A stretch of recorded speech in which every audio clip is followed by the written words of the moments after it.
শুইনা নাও। অন্যায়ভাবে যদি কোনো ব্যক্তি মারে, নবীর সাহাবীকে মারার কারণে তার এই শাস্তিটা হইতেছে। আমার নবীর সাহাবীকে মারার কারণে এত কষ্ট রে বন্ধু, এমন নবী আমরা পাইছি গো, যেই নবীর উম্মত বলে আমরা শ্রেষ্ঠ, তার সাহাবীরাও ছিল শ্রেষ্ঠ। ভালো করে বুঝতে হইবে, আমার রাহমাতাল লিল আলামিন যেই নবীর জীবনে একটা গুনাহ করে নাই, এমন নবীর ব্যাপারে সর্বপ্রথমে যারা মিথ্যা আন্দোলন করলো, মিথ্যা কথা বললো আমার নবীর ব্যাপারে, নবীকে মারার জন্য, আমার নবীর কালেমার দাওয়াতটাকে বন্ধ করার জন্য সর্বপ্রথম আন্দোলন কইরা আমার নবীর ব্যাপারে তারা মিথ্যা কথা রটাইলো। এক বুড়ি মা ছিল ওই মজলিসের ভিতরে, তার জীর্ণ শীর্ণ বয়স হয়ে গেছিল। ওই বুড়ি মা মজলিসের ভিতর, মহল্লার ভিতর বলে, তোমাদের মধ্যে কি এমন কাণ্ড করছে তোমরা এত ভয় পাও, কারণটা কি? মহল্লাবাসীরা কয়, বুড়ি মা, ও মা তুমি জানো নি এই ময়দানের ভিতরে, এই মহল্লার ভিতরে এমন একজন ব্যক্তি আসতেছে, যেই ব্যক্তিটা আসা মাত্র আমাদেরকে মারবে। নাউজুবিল্লাহ। আরে আমার নবী কি না মানুষ মারে গো,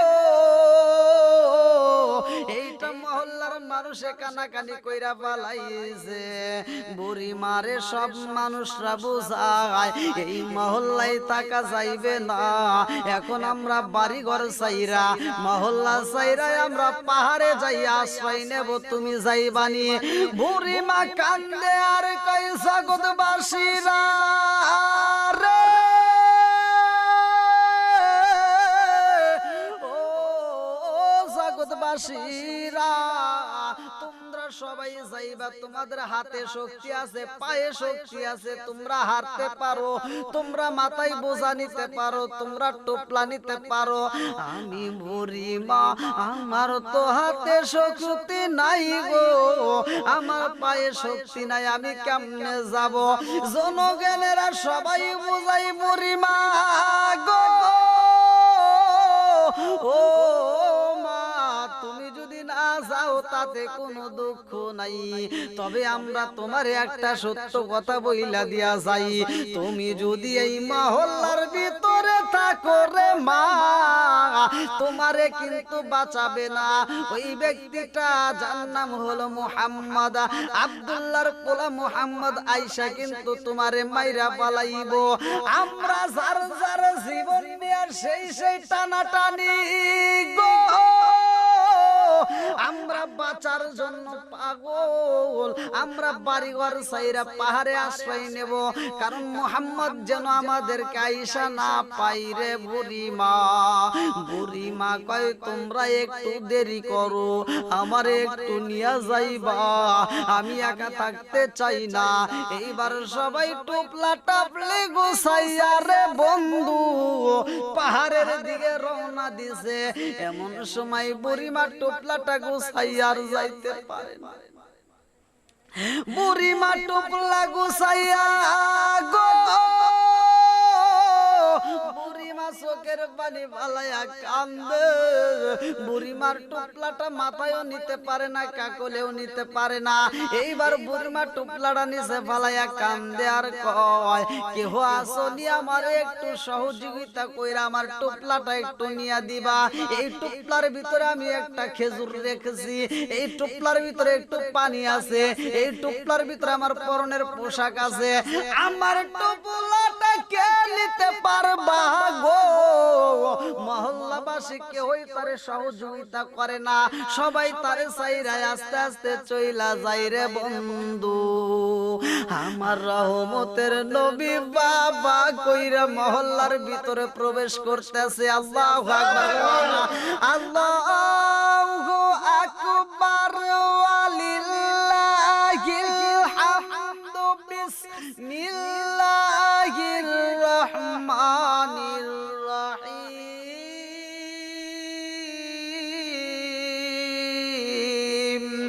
ওয়া মা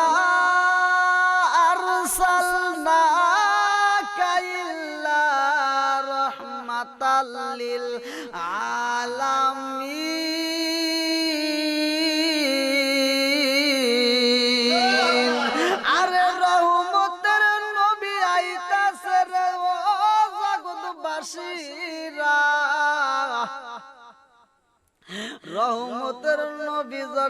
মহল্লার ভিতরে প্রবেশ করছে, মহল্লার মানুষগুলো নাই রে, একটা মানুষের কান্নার আওয়াজ পাওয়া যায়।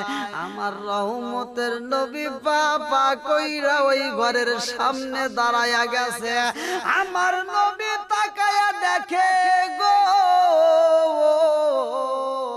একটা বুড়ি মা টুপলা নিয়ে চোখের পানি পালায়া পালায়া কান্দে।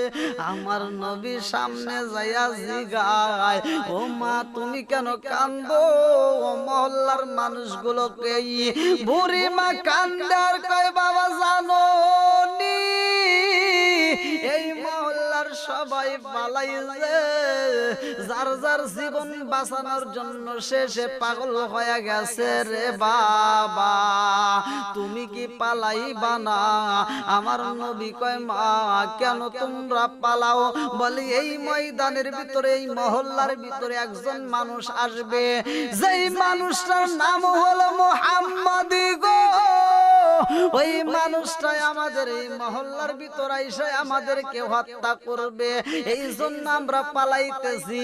ওই মানুষটার ভয়ে আমরা সবাই পালাইতেছি।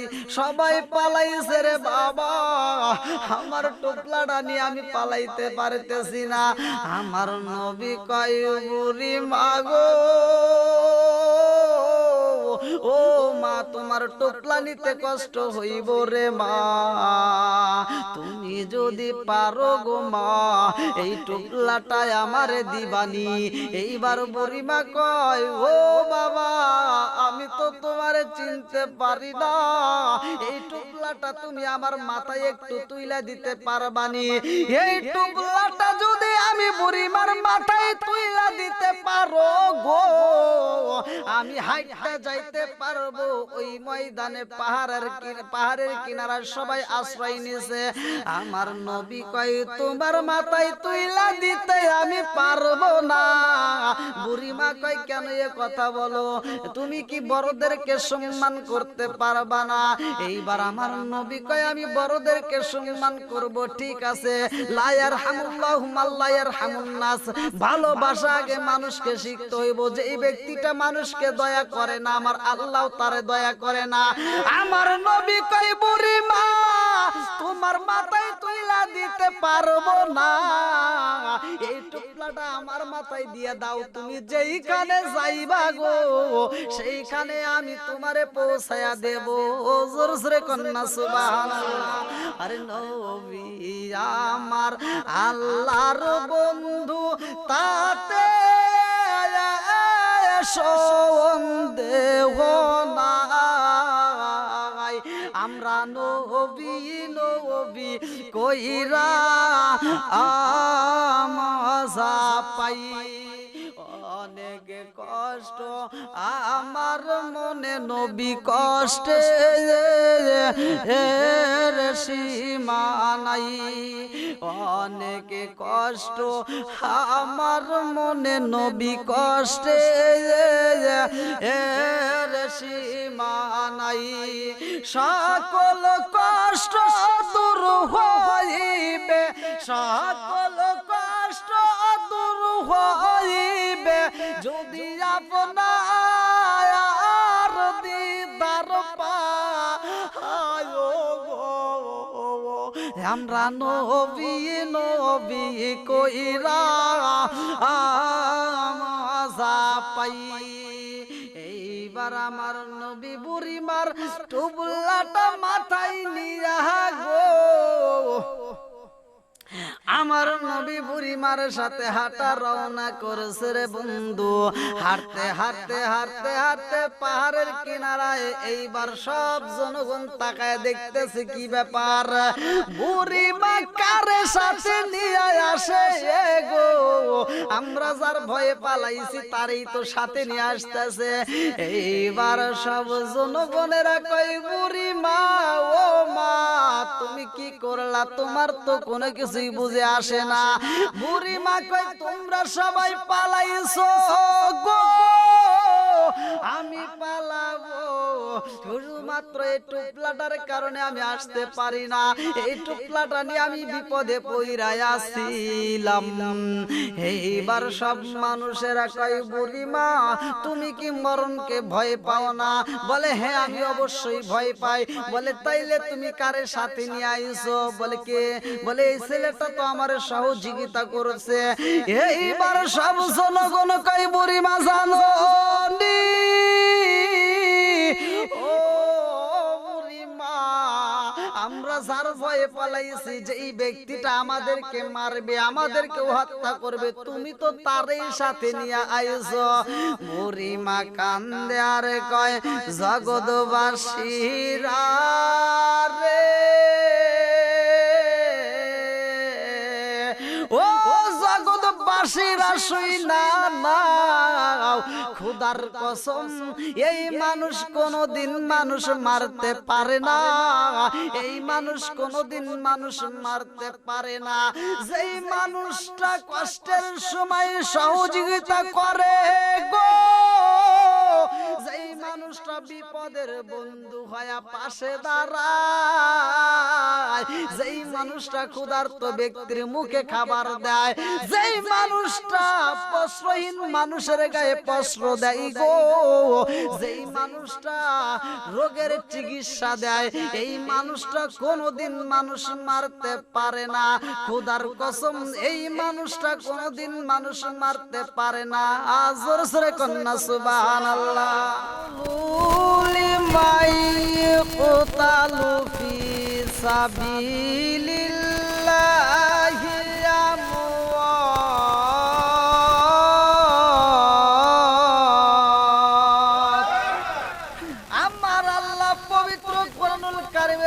তামাম পৃথিবীর মানুষকে জানায়া দেয়, আল্লাহ বলে যারা আমার রাস্তায় জীবন দেয় গো তারা মরে না, তারা জীবিত। আল্লাহু আকবার।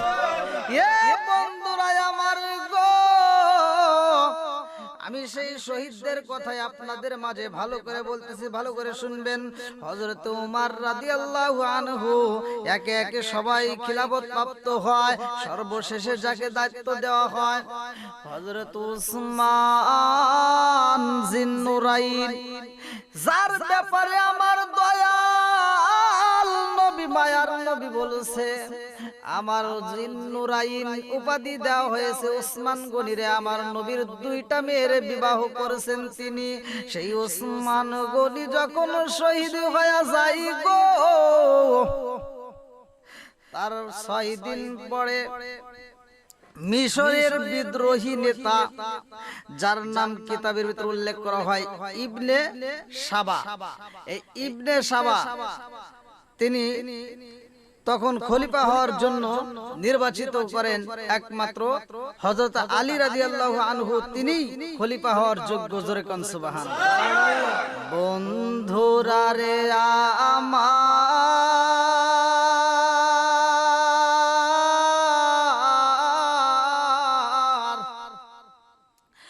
আমার নবীর চতুর্থ খলিফা নির্বাচিত হয় হযরতে আলী, যে আলীর ব্যাপারে আমার নবী দয়াল নবী মায়ার নবী ঘোষণা কইরা দিছে আনা মাদিনাতুল ইলমি ওয়া আলিকুন বাবুহা, আমি হইলাম ইলমের শহর আর সেই শহরের মেইন দরজায় আমার আলী।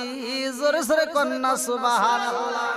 বন্ধুরা রে আমার আলী যখন চতুর্থ খলিফা নির্বাচিত হয়ে যায় গো, আলীর কাছে একে একে কতগুলো মানুষ সিরিয়াল ধরে।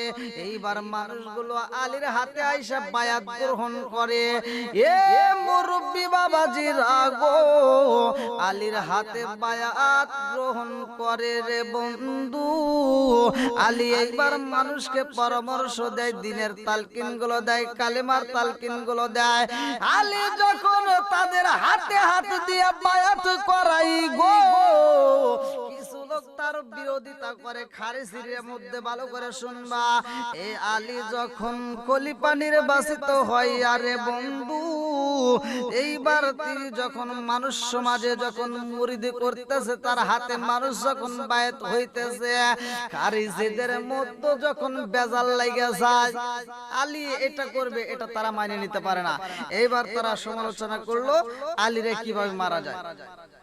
আলী 17 কিতাবের ভিতরে উল্লেখ করা হয়, কোন কোন কিতাবে 19 রমজান শুক্রবার, দিনটা ছিল শুক্রবার, ফজরের নামাজে তিনি মসজিদে গেছেন, কুফা মসজিদে। আল্লাহু আকবার। বন্ধুরা রে আমার, আলী কুফা মসজিদে যাইয়া গো ফজরের নামাজের ইমামতি করবে। মাওলা আলী যখন ইমামতিতে দাঁড়াইবে গো, আলী যখন মসজিদে যাইয়া ফজরের নামাজের ইমামতি করবে রে মুরব্বি বাবাজিরা গো, দলেরা ভালো করে শুনবা। মাওলা আলী নামাজ পড়তেছে রে বন্ধু, তিনি নামাজ পড়ে মধুর সুরে কোরআন তিলাওয়াত করতেছে। আরে আলী এত সুন্দর করে কোরআন তিলাওয়াত করে গো, যেই ব্যক্তিটা শুনে সেই ব্যক্তিটা মনোযোগ সহকারে শোনার জন্য পাগল হয়ে যায়। আলী প্রথম রাকাতে নামাজে কোরআন তিলাওয়াত করলেন, দ্বিতীয় রাকাতেও করবে রে বন্ধু। এত সুন্দর করে তিনি কোরআন তিলাওয়াত করলো।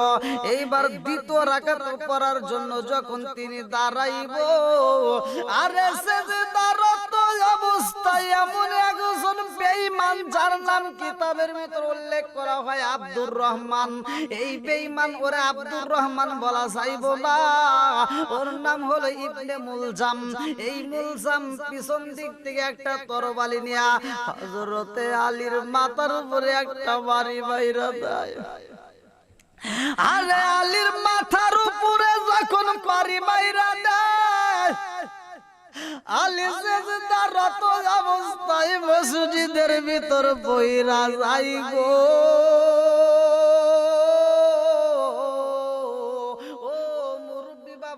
যুবকের দলেরা ভালো করে শুইনা নাও, পৃথিবীতে একটা মানুষ জন্ম হয়েছে রে বন্ধু কাবার ভিতরে, খানাই কাবার ভিতরে তার জন্ম, আবার মৃত্যুটা হয়েছে তার মসজিদের ভিতরে। আল্লাহু আকবার কোন।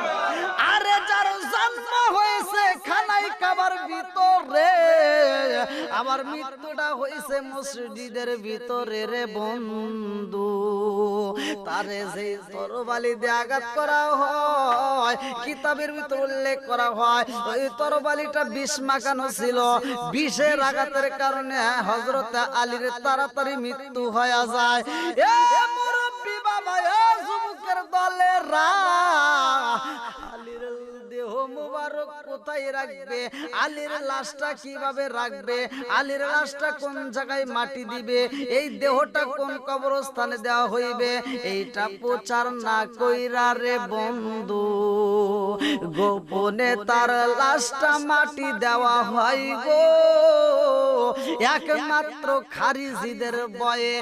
এ বন্ধুরা, সেই বেঈমানটা মাওলা আলীরে মারছে গো, ওই ব্যক্তিটার শাস্তি এখন পর্যন্ত হইতাছে, কিয়ামতের আগ পর্যন্ত আর শাস্তি হবে।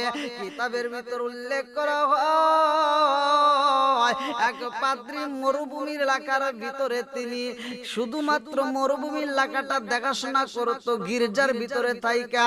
ওই গির্জার ভিতরে থাকা অবস্থায় আল্লাহর এক পয়গম্বর সাহাবী তিনি ওই ময়দানের ভিতরে যাইয়া গো কোন ঘরবাড়ি পাইলা, কোন মানুষজন নাই, কেহই নাই, নাই বলতে কিছুই নাই।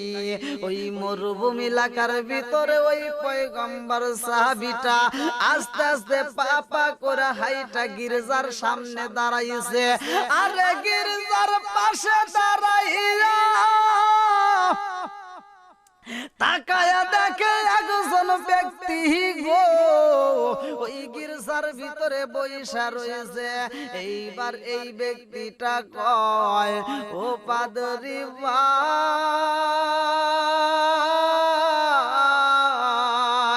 এইখানে কি তুমি একা একা থাকো? তোমার ভিতরে কি কোনো ভয় লাগে না? পাদরি কয়, হুজুর গো, ও হুজুর, এইখানে আমি একা একা থাকি, আমার ভিতরে কোনো ভয় লাগে না গো। আমার ভিতরে ভয় লাগছে যেই দিনটা আমি এই মরুভূমি এলাকার ভিতরে দেখিলাম গো। এই মরুভূমি এলাকার ভিতরে এমন একটা সময়, নির্জন সময়, একটা পাখি আসলো। বিশাল বড় একটা পাখি দেখলাম। আমি গির্জার ভিতর থেকে লক্ষ্য করে দেখিলাম গো, ওই পাখিটা দূরবর্তী এলাকায় পইরা গেল গো। ওই পাখিটা ওইখানে তাকায় অবস্থায় আমি দেখলাম পাখিটা বমি করতেছে। এই পাখিটা বমি করে গো, ও হুজুর, আমি তাকায়া দেখলাম ওই পাখিটা যখন বমি করলো গো, প্রথম বমির ভিতর থেকে কিছু পা বাইর হয়ে যায়, আবার একটু পরে বমি করলো গো, হাঁটু পর্যন্ত বের হয়ে যায় গো, আবার একটু পরে বমি করছে গো হুজুর, মানজা পর্যন্ত বের হয়ে যায়, আবার একটু পরে বমি করলো, বডিটা বের হয়ে যায়, আবার একটু পরে বমি করছে গো, হাতগুলো বের হয়ে যায়, আর একটু পরে বমি করলো, চেহারাটা বের হয়, আবার একটু পরে বমি করলো, মাথাটা বের হয়। ওই মানুষটার পুরা অঙ্গ পতঙ্গ যখন জমিনের মধ্যে পইরা যাই গো, ওই মুহূর্তে ওই মানুষটা দেখলাম দাঁড়াইয়া একটা মাত্র দৌড় দিছে গো, একটা জায়গায়ও দাঁড়াই না, কিন্তু পাখিটা তার পিছনে পিছনে যাইয়া ওই পাখিটা সর্বপ্রথমে তার মাথার উপরে একটা ঠোকন মাইরা দেয়, মাথার উপরে একটা ঠোকন মাইরা দেয় গো, একটা ঠোকন মাইরা গো, মাথাটা ফাটায়া পালাই গো হুজুর। আবার একটু পরে ওই মাথাটা ফাটাইয়া মাথার ভিতর দিকে গিলুগুলো বাহিরে করে টুকায়া টুকায়া খায়। আমি দেখতে পারলাম ওই পাখিটা মানুষের পুরো মাথাটা গিলা খায় গো, আবার বডিটাও গিলা খায়, আবার হাঁটু পর্যন্ত গিলা খায়, আবার পা পর্যন্ত গিলা খায়, খাইয়া আবার বমি কইরা আবার এরকম ভাবে পুরা মানুষটাকে বের করে দেয়, আবার মানুষটা বের হয়ে আবার দৌড় মারে, আবার পাখিটা পিছন দিকে থেকে মাথার উপরে ঠোক মাইরা দেয় গো। ওই পাখিটা এত শাস্তি দেয় গো, আমি চিন্তা করলাম এই তো মানুষকে গো পাখি তো আমার জীবনে কোনো দেখি নাই, এই মানুষকে তো পাখি কোন জায়গা থেকে আসলো গো, যেই পাখি মানুষ খায়, আমার জীবনে এমন পাখি দেখি নাই, পাখিতে মানুষ খায়, এই দৃশ্যটা দেখায় আমি ভয় পাইলাম, আমি আশ্চর্য হইলাম, কারণটা কি? এই জমিনের মধ্যে মানুষ খেকো পাখি কোন জায়গা থেকে আসলো গো, এই পাখি না জানি কত মানুষের খাবে। আমি গির্জার মধ্য থেকে আস্তে আস্তে বের হইলাম, আমি সামনের দিকে জাগাইয়া দেখলাম ওই পাখিটা আবার তার ঠোক মাইরা মাইরা খায়, আবার বমি করে, আবার এরকম ভাবে ঠোক মাইরা মাইরা খায়, যতবার খায় আবার ততবার বমি করে গো। ওই মানুষটা মানুষটাকে যখন বমি করে মানুষটা আবার দৌড় মারে, এই তাজা মানুষরে এরকম শাস্তি দিয়া খাই গো। আমি ধীরে ধীরে আগাইলাম, ওই মানুষটার সামনের দিকে তাকায়া আমি লক্ষ্য করে দেখলাম পাখিটা আমার দিকে নজর দিল। আমি চিন্তা করলাম আর মনে মনে ভাবলাম, আল্লাহ গো, এই মরুভূমি এলাকার ভিতরে একটা মানুষ নাই, এই এলাকার ভিতর আমার বিপদ হইলে আমারে যে বাঁচাবে এমন কোন মানুষ নাই গো। এই জমিনের মধ্যে এই মানুষকে গো পাখিটা যদি আমারে ধরে আমারে তো খায়া পালাইব। আমি ভয় পাইয়া গো আমার গির্জার দিকে যখন মুখটা ফিরাইলাম, আমি লক্ষ্য করে শুনতে পারলাম ওই মানুষটার চিৎকার চিৎকি, ওই মানুষটা এমন জোরে আওয়াজ করতেছে, ওই মানুষটার কান্নার শব্দ পায় আমি আবার পিছনে তাকাইলাম।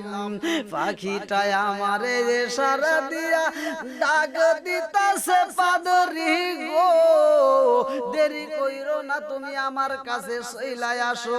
আমি সাহসে পাইলাম পাখি যেহেতু আমার ইশারা মাইরা দিছে গো, আমি ভাপা কইরা হাইটা পাখির সামনে দাঁড়াইলাম। আমি দেখলাম পাখিটা ওই মানুষটার গলাটা খায়, বডিটা খায়, আবার বমি কইরা বের করে দেয়, আবার খায়, এরকম শাস্তি দেয়। আমি যখন দাঁড়াইলাম গো ওই পাখির জবানটা খুইলা যাই গো। পাখি আমারে কয়, ও আল্লাহর বান্দা, তুমি কেন ভয় পাও? তোমার কোন ভয়ের কারবার নাই। এই জমিনের মধ্যে আমি যারে শাস্তি দেই গো, এটাই আমি দেই না, আমার আল্লাহর হুকুমে আমি তারে শাস্তি দিতেছি।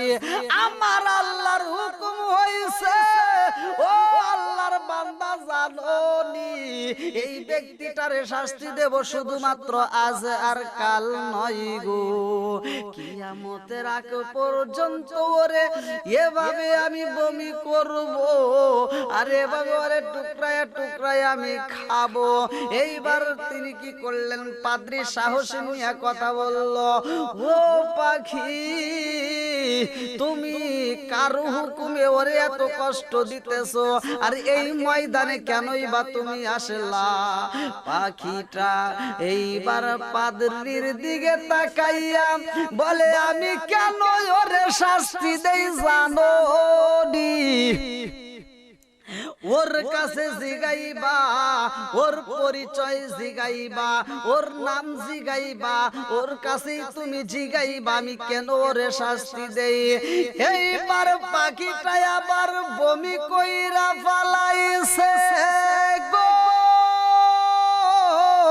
পুরা মানুষটা আবার বের হয়ে গেছে। ওই মানুষটা কাঁদতে কাঁদতে একটা দৌড় মারে গো। পাখি আমার পিছন দিক থেকে মাথার উপর টুকুর দিয়ে সামনে টাইনা আনে। এইবার পাখি বলে, ওই জালিম রে, ও জালিম, তুমি আল্লাহর বান্দার সাথে কথা বলো। এইবার পাদ্রী কয়, ও জালিম, তোমার নামটা কি? এইবার জালিম কান্দার কয়, ও আল্লাহর বান্দা পাদ্রী ভাই, আমার নাম হলো আব্দুর রহমান। ভাই, আমি তো অপরাধী। বলে, তুমি কেমন অপরাধী, কি ঘটনা ঘটাইছাও? ও জালিম, তোমার এত শাস্তি দেওয়া হয় কারণটা কি? এইবার জালিম কান্দার কয়, ভাই, আমার মতোই অপরাধী বুঝি এই জমিনে একটাও নাই। আমি এত বড় অপরাধী করছি গো, যেই অপরাধের কারণে আমার এই শাস্তি দেওয়া হয় গো। বলে কি এমন অপরাধ করেছো তোমার এত শাস্তি দেওয়া হয়? এইবার তিনি কান্দে আর কয় আমারে শাস্তি দেওয়া হয় গো, কারণ আমি আল্লাহর নবীর সাহাবী হযরতে আলী রাদিয়াল্লাহু আনহুকে আমার নিজের হাতে আমি হত্যা করেছি। আমি শুধু হত্যা করি নাই রে ভাই, আল্লাহর নবীর সাহাবী হযরতে আলী রে আমি এত কষ্ট দিছি রে ভাই। আমি যে ছুরি দিয়া তার মাথায় সর্বপ্রথমে আঘাত করছিলাম, ওই ছুরিটাই আমি বিষের ভিতর অনেক দিন ভিজায়া রাখছিলাম। ওই ছুরিটাই আমি বিষের ভিতর ভিজাইয়া গো, ওই ছুরি দিয়া আমি আল্লাহর নবীর সাহাবী হযরতে আলী যখন মসজিদে শুক্রবার দিনে ফজরের নামাজে দাঁড়াইয়া গেছে গো, আমি আব্দুর রহমান পিছন দিকে একটা ছুরি দিয়ে তারে আঘাত করেছিলাম। ও পাদরি ভাই জানো নি আমি তারে এত কষ্ট দিছিলাম যার কারণে আমার আল্লাহ আমার এই শাস্তি দিতেছে, আমার এই অপরাধের কারণে আমাকে আল্লাহ এই শাস্তিটা দিতেছে। আজকে শুধু এই শাস্তি নয় রে ভাই, কিয়ামতের আগ পর্যন্ত আমার এই শাস্তি দেওয়া হইব, যে শাস্তিটা আমি সহ্য করতে পারি না। এই যে যেই ফেরেশতাকে দেখতেছো, যেই পাখিটাকে দেখতেছো, এটা তো পাখি না, এটা আল্লাহর একটা ফেরেশতা পাখি রূপে আমার সামনে দাঁড়াইছে। এই পাখিটাই আমার যখন গিলা খাই গো, এই পাখিটাই আমার গিলা খাই গো, ওর পেটের ভিতরে যেই দুর্গন্ধর, পেটের ভিতরে যেই যন্ত্রণা ওখানে সহ্য করতে পারি না। আবার আমারে যখন বমি কইরা বাহির কইরা দেয় তখনও আমি সহ্য করতে পারি না গো, আমাকে আবার সে কি করে টুকর দিয়া দিয়া খায়। ও আল্লাহর বান্দা, আমি এত কষ্ট সহ্য করতে পারি না, এই জ্বালা যন্ত্রণায় আমার সহ্য হয় না। আমি একবারেও মরি না, আবার আমি একবারে বাঁচিও না, আমি মরিও না, আমি বাঁচিও না। এই যন্ত্রণা তো আমার সহ্য হয় না, কারণ মানুষের মৃত্যু হলে তো তার দুনিয়ার কোনো কিছু আমরা দেখতে পারবো না। ওই ব্যক্তিটা দুনিয়ার একটা স্থান পরিবর্তন করে। আমার আল্লাহ পবিত্র কোরআনুল কারীমের ভিতরে বললেন, কুল্লু নাফসিন যায়িকাতুল মাউত।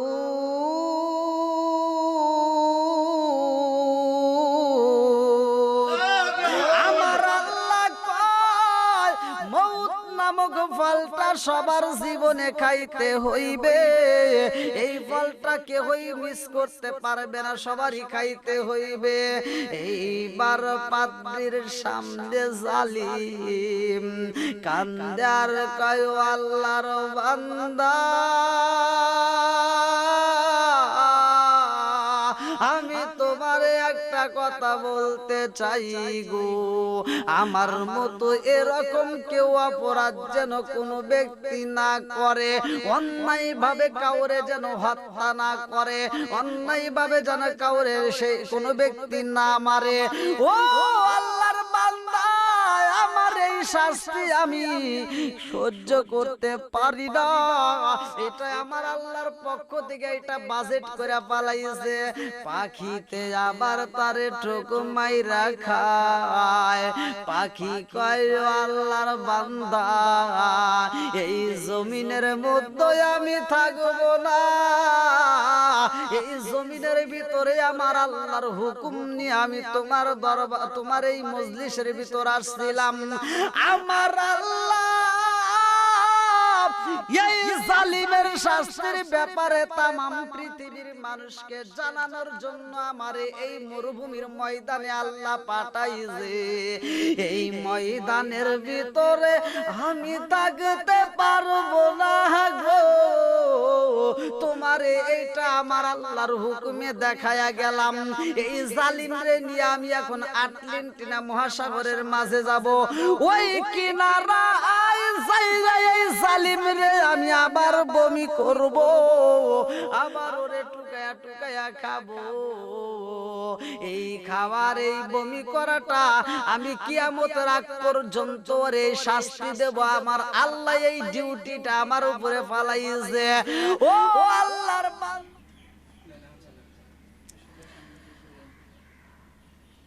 বন্ধুরা রে আমার,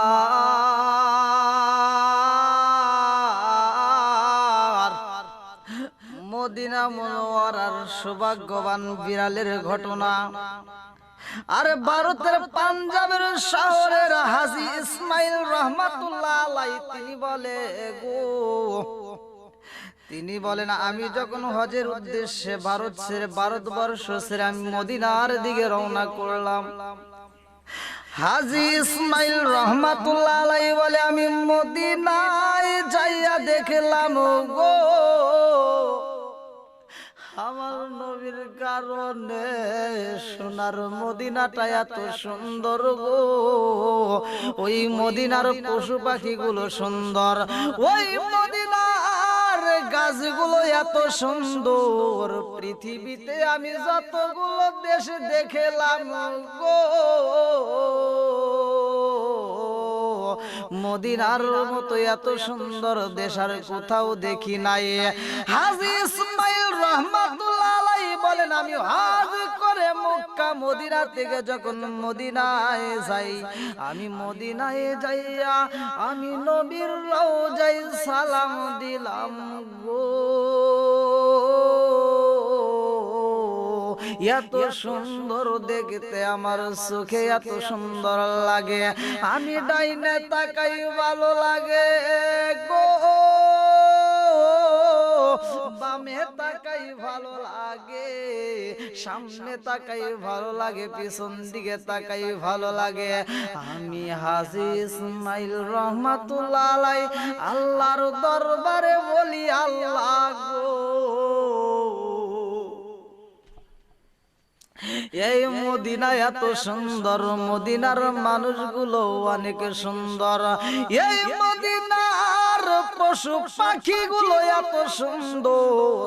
তিনি বলে আমি মদিনার মসজিদের নববীর পাশে আমি একটা হোটেলে অবস্থান করলাম বেশ কিছুদিন যাবত।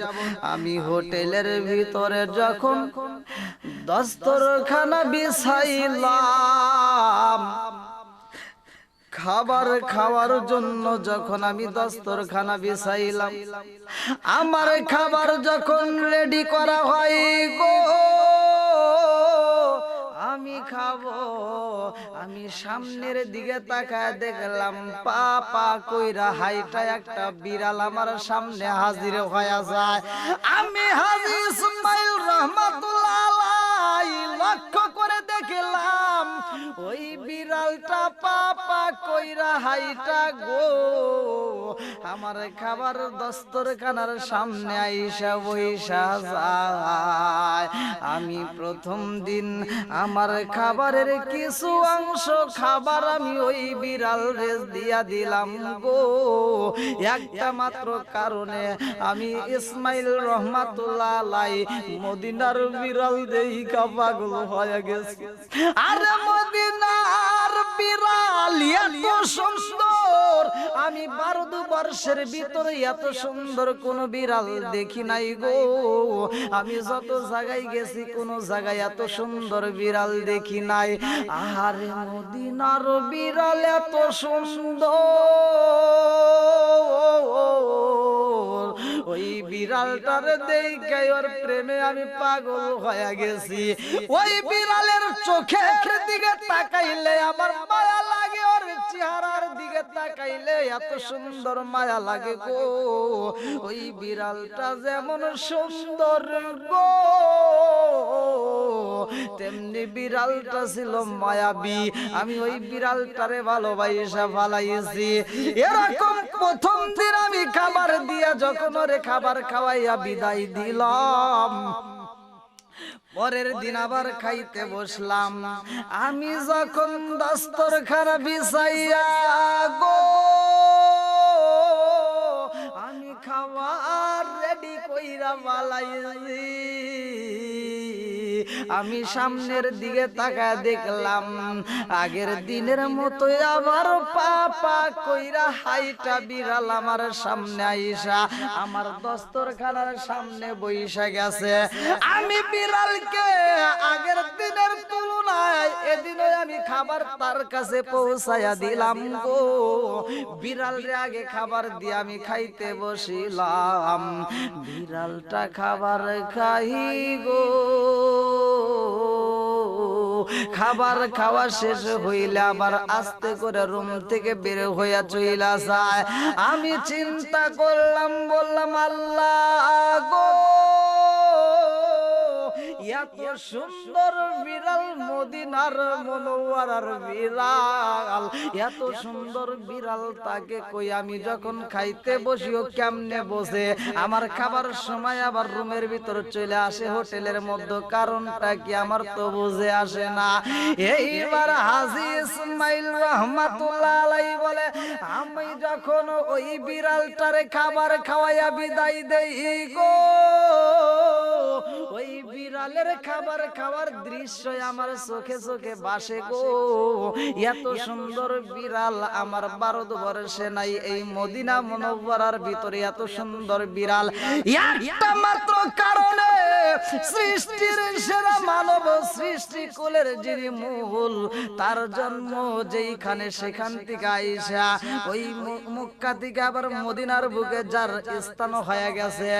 আরে মক্কায় যার স্থান হয় নাই গো, জন্ম হয়েছে আগে জায়গায়, মৃত্যু হয় আর আগে জায়গায়। আহারে এই জায়গাটা দুইটা জায়গায় দামি, এই দুইটা জায়গার পশু পাখি গুলো দামি, এই দুইটা জায়গার মাটি গুলো দামি, এই দুইটা জায়গার বিড়াল গুলো দামি। এইবার ইসমাইল রহমাতুল্লাহ আলাইহি বলে বিড়ালকে আমার এত ভালো লাগে গেছে গো, আমার মন বলে এত সুন্দর বিড়াল, এই বিড়ালটা আমি কত ভালোবাসবো, এই বিড়ালটাকে যদি আমার বুকে ধারণ করতে পারে আমার আরো ভালো লাগতো। এইবার প্রতিদিন খাবার দেয় গো, প্রতিদিন বিড়াল খাবারের আশায় রুমের ভিতর আসে গো। এইবার ইসমাইল রহমাতুল্লাহ আলাইহি বলে আমি যখন মদিনার বাহিরে যখন রাস্তাঘাটে বের হই গো, মাঝে মাঝে ওরে রাস্তাঘাটেও দেখতে পারি, আমি চিন্তা করি এই বিড়াল কত জায়গায় হাঁটা চলাফেরা করে, আমার রুমটা কেমনে চেনে।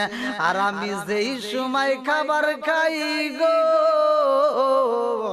আমার খাবার সময় ও কেমনে বোঝে, সব কিছু বাদ দিয়ে আমার খাবারের সামনে আইসা হাজির হয়ে যায়। এইবার বিড়ালকে প্রতিদিন খাবার খাওয়াইতে খাওয়াইতে ভিতরে আরো ভালোবাসা জায়গা গেছে গো, এত ভালোবাসা জায়গা গেছে। হাজী ইসমাইল রহমাতুল্লাহ আলাইহি বলে ওই বিড়ালকে আমার এত ভালো লাগছে গো, আমি ওই বিড়াল রে একদিন খাবার দিয়া ওর খাবার খাওয়ার দৃশ্যটা দেখাই আমি মনে মনে চিন্তা করতে লাগলাম, আর মনে মনে বললাম আল্লাহ গো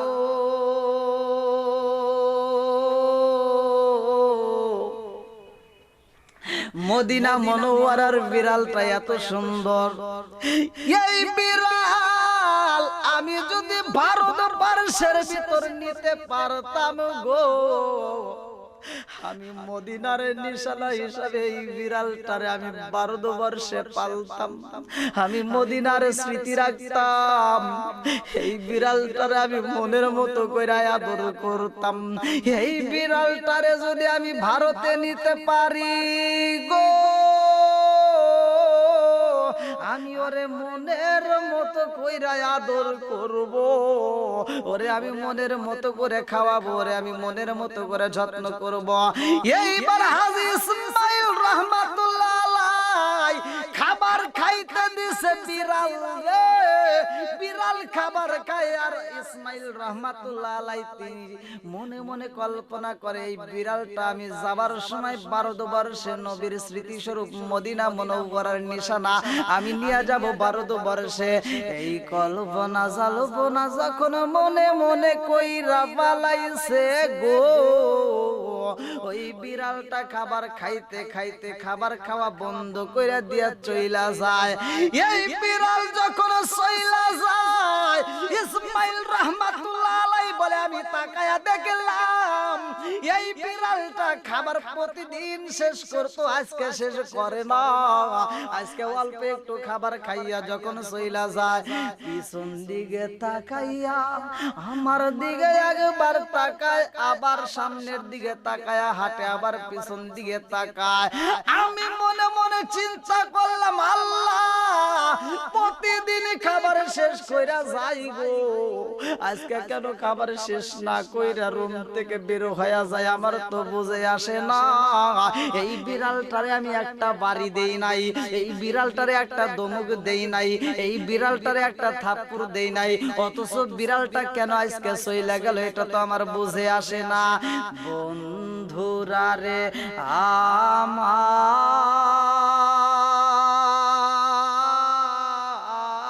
আমার, ও যুবকের দলেরা ভালো করে শুইনা নাও। এইবার ইসমাইল রহমাতুল্লাহ আলাইহি বলে আমি শুনতে পারলাম মসজিদে নববীর ভিতরে আযান হয়, আযানের ধ্বনি আমার কানের ভিতরে এসে গেছে গো। আমি খাবার শেষ কইরা নামাজের জন্য আবার মসজিদে নববীর ভিতর রওনা হইলাম। হাজী ইসমাইল রহমাতুল্লাহ আলাইহি বলে আমি মসজিদের ভিতরে যাইয়া মসজিদে নববীর ভিতরে নামাজ আদায় করলাম গো।